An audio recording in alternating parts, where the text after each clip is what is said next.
S S Krishnamurthy CID தொழிற்சங்கத்தினுடைய மாநில செயலாளர். இன்றைய தினம் கோவை மாவட்ட டாஸ்மாக் ஊழியர்கள் சங்கங்களுடைய கூட்டுக்குழுவின் சார்பில் மண்டல அலுவலகத்திற்கு முன்பால் ஆர்ப்பாட்டம் நடத்துவதற்கு உத்தேசிக்கப்பட்டிருக்கு. இந்த ஆர்ப்பாட்டத்தினுடைய நோக்கம், கடந்த 16ஆம் தேதி டாஸ்மாக் ஊழியர் சங்கத்தினுடைய சிஐடி தொழிற்சங்கத்தின் மாநில துணை பொதுச் செயலாளர் தோழர் ஜான் அந்தோணிராஜ் அவர்களை இந்த நிர்வாகம் சஸ்பெண்ட் செய்யப்பட்டிருக்கார். இந்த சஸ்பெண்ட் செய்யப்பட்டதற்கான காரணம், ஊடகத்திலே தொழிற்சங்கத்தினுடைய கூட்டுக்குழுவினுடைய முடிவுகளை பேட்டி கொடுத்ததற்காக அவர் இடைக்கால பணிமறுப்பு செய்யப்பட்டிருக்கிறார். இந்த செயல், நிர்வாகத்தினுடைய இந்த நடவடிக்கை தொழிற்சங்கத்தினுடைய உரிமைகள் மீதான ஒரு தாக்குதலாக கோவை மாவட்ட கூட்டுக்குழு, தமிழ்நாடு முழுவதும் இருக்கிற தொழிற்சங்க கூட்டுக்குழு தெரிவித்துக் கொள்கிறது. இந்த செயல் வன்மையாக கண்டிக்கத்தக்கது. அமைச்சர்கள் ஊடகத்தை சந்திக்கலாம், அதிகாரிகள் ஊடகத்தை சந்திக்கலாம், தொழிற்சங்க தலைவர்கள் ஊடகத்தை சந்திக்கக்கூடாது என்று சொல்லுவதும், போராட்டத்தினுடைய கருத்துக்களை வெளிப்படுத்துவதும் தொழிற்சங்கத்தினுடைய தார்மீக கடமை. இப்போது கூட நீங்கள் பேட்டி எடுத்துக்கொண்டிருப்பதும் கூட அதுதான். ஆகவே சமூகத்திற்கு, அரசு துறைக்கு ஊடகத்தின் மூலமாக கருத்து பரிமாற்றம் செய்வது அரசியல் சாசனம் வழங்கியிருக்கிற உரிமை.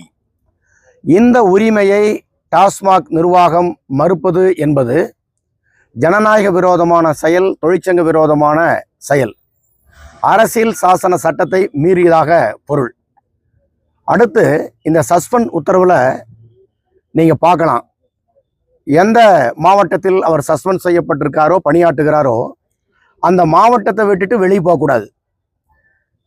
அநேகமாக எனக்கு தெரிந்த அளவில் அரசு துறை நிறுவனங்களில் இது போன்ற ஒரு அடாவடி அறிவிப்பை நான் பார்த்ததே கிடையாது, தொழிற்சங்கங்கள் சந்தித்ததே கிடையாது. நாளைக்கு ஒரு நல்லது கெட்டது என்று வருகிற போது மருத்துவத்துக்கு அல்லது அவசர தேவைக்கு வெளியூர் போகக்கூடாதா? வெளியூர் போக முடியாத அறிவிப்பு என்பது என்ன அறிவிப்பது? அப்படி தொழிற்சங்க தலைவர்கள் என்ன குற்றத்தை செய்து விட்டார்கள்? ஊடகத்துக்கு பேட்டி கொடுத்ததற்காகவே வெளியூர் செல்லக்கூடாது என்று சொல்வது அராஜகத்தினுடைய ஒரு உச்சகட்டமாக நாங்கள் பார்க்கிறோம். அவர் அந்த பேட்டி கொடுக்க வேண்டிய காரணம் என்ன? நீங்கள் யார்கிட்ட கேட்டுட்டு 717 மதுக்கடைகள் மூடுவேன் என்று முடிவெடுத்தது? யார்கிட்ட கேட்டு எடுத்தீங்க? 717 கடைகளில் பணியாற்றக்கூடிய ஊழியர்களுக்கு உடனடியாக மாற்று பணி வழங்கிட்டீங்களா?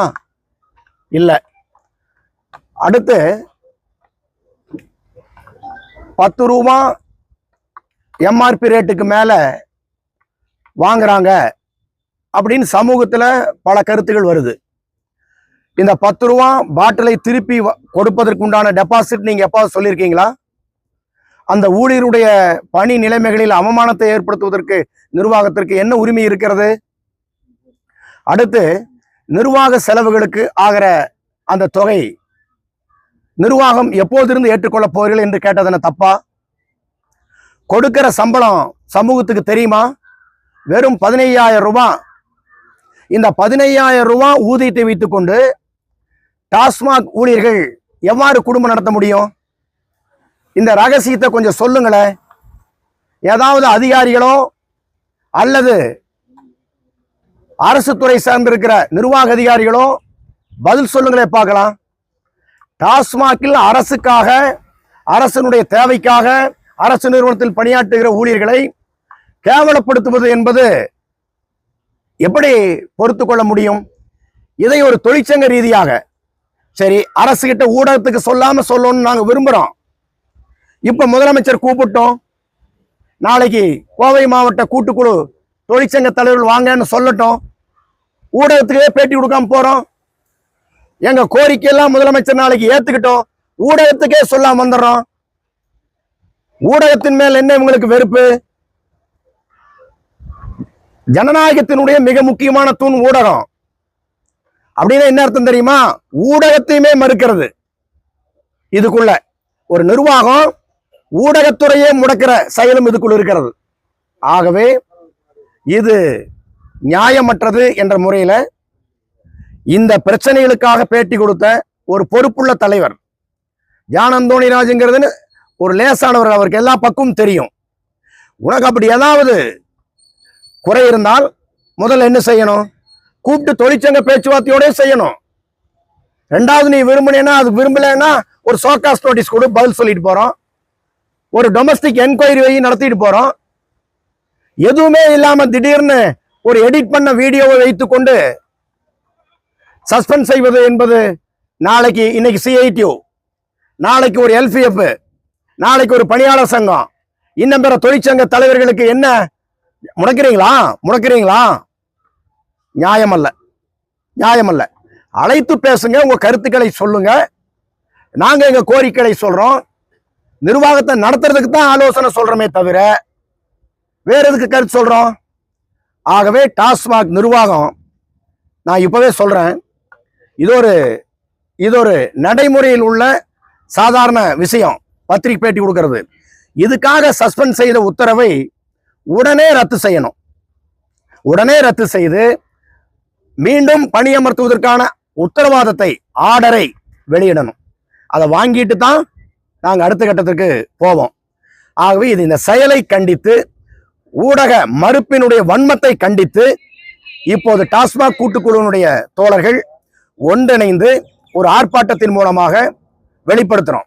இது கோவை மட்டுமல்ல, மாநிலம் முழுசும் உள்ள டாஸ்மாக் ஊழியர்கள் அந்த கூட்டுக்குழு சார்பில் இன்றைக்கு ஆர்ப்பாட்டம் நடந்து கொண்டிருக்கிறது. அதனுடைய ஒரு பகுதி இங்க காலையில் சட்டமன்ற கூட்டத்தொடர் துவங்குவதற்கு முன்பாக அமைச்சருடைய நேரடி உதவியாளரிடத்துல இந்த விவரங்களை குறிப்பிட்டு சொல்லியிருக்கிறோம். அவரும் சட்டமன்ற கூட்டத்தொடர் நடக்குது, முதலமைச்சர் இன்றைக்கு அவருடைய உரையை இன்றைக்கு நிகழ்த்துகிறார். ஆகவே இந்த விஷயத்தை எடுத்து சொல்லுவோம் என்றெல்லாம் சொல்லியிருக்காங்க. ஆனாலும் இந்த நிமிடத்து வரைக்கு ஒரு மறு அழைப்போ உத்தரவோ எதுவும் வரவில்லை. இதை கூட தொழிற்சங்கம் என்ற முறையில் மாநில தொழிற்சங்கங்கள் கேட்டுக்கொண்டதற்கு இணங்க அரசுடைய நிர்வாகத்திற்கும் அமைச்சர்களுக்கும் காலையிலே தெரிவிக்கப்பட்டிருக்கு. உங்களுக்கு அவசரம் இருந்தால், அக்கறை இருந்தால், இந்த பிரச்சனையில் தீர்வு காணப்பட வேண்டும் என்று நோக்கம் இருந்தால் இந்நேரம் கூப்பிட்டு பேசியிருக்க முடியும். ஆனா பேசல. சரி, தொழிற்சங்கங்களுக்கு வேற என்ன மாற்று வழி இருக்கிறது? ஜனநாயகத்தில் அறப்போராட்டத்தை தவிர எங்களுக்கு என்ன வழி இருக்கிறது? ஆகவே இந்த ஊழியர் நலன், ஊழியர் உரிமை பாதுகாப்பதற்கான இந்த அறப்போராட்டம் என்பது